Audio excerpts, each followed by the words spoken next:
उगवण शक्ती घरच्या घरी तपासताना बरेच शेतकरी काय करतात की छोटासा कोंब आला, एक कोंब आला छोटासा की लगेच त्याला म्हणतात की उगवलंय, चांगली उगवण शक्ती आहे. आता हे मी जर्मिनेशन पेपर आहे हा, तांत्रिकदृष्ट्या जर्मिनेशन पेपरवर उगवण शक्ती तपासतात.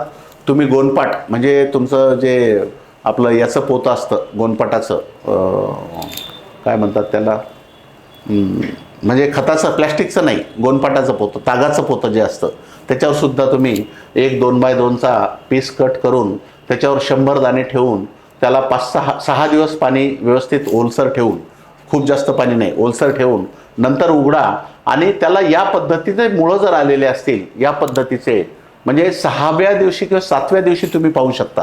रोज त्याला उघडून पाहायचं नाही, मग त्याला डिस्टर्ब करायचं नाही. 7व्या दिवशी त्याला उघडा आणि ज्याला चांगला कोंब आलेला आहे ते बियाणं उगवण शक्ती चांगली आहे. आता याच्यामध्ये समजा असा आडवा तिडवा कोंब आला आहे, छोटा कोंब आहे, तर याला आपण ॲबनॉर्मल म्हणतो. हे उगवण शक्ती याची चांगली राहत नाही. जे काळं पडलेलं आहे याला बुरशी लागते, याची उगवण शक्ती चांगली नाही.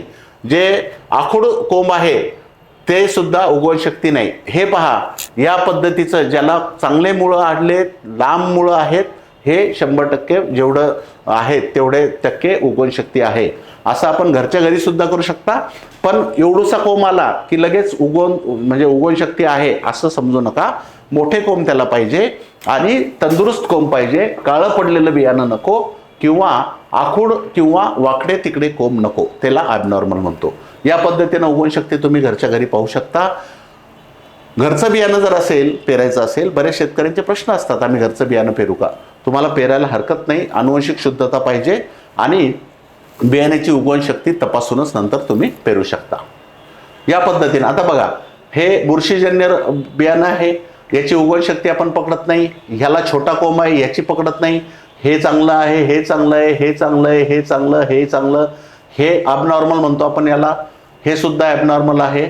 या पद्धतीनं साधारणतः एवढा कोंब तरी त्याला मुळं आले पाहिजे, तेव्हा आपण उगवण शक्ती त्याची म्हणजे ते जर्मिनेशनला पास असं आपण म्हणू शकतो. 100 बियाण्यापैकी जेवढ्याला चांगली ग्रोथ आहे ते उगवण शक्तीमध्ये पास असं आपल्याला समजायला हरकत नाही.